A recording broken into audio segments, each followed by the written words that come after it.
You know, when you talk about regulatory reform, it is sometimes hard to understand the impact the regulations have on our economy. And that's for the simple reason that someone who goes in for a job interview never sits there and is told by the employer, I would love to offer you this job, but I can't because of the crushing regulatory burden coming out of Washington.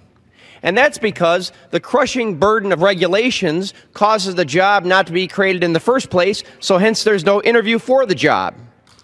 The experience I had a couple months ago, I was back home and I met with the Michigan Restaurant Association.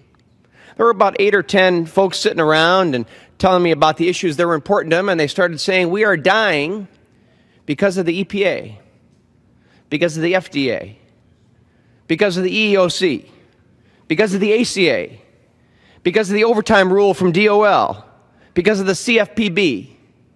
And I quickly surmised that the restaurant industry is dying, and it's death by acronyms. That's what's happening in this country. That's why we're not creating jobs.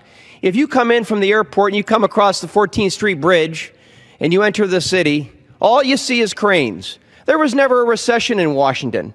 Today, there are 277,000 people who write and enforce rules in this country, in Washington, D.C., and around the country. That's more than the entire employee base of the VA.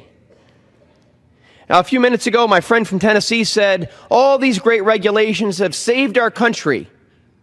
Well, if that had happened, I would have expected a different result on November 8th. A few minutes ago, my friend from Georgia that I was proud to serve on Judiciary with talked about all the problems with our plan. Well, I say to you, sir, the next time you pull up in front of your favorite Outback restaurant and it's closed, it's not because the cook quit, it's not because of the cost of beef, it's not because the restaurant was poorly managed, it's because of death by acronyms.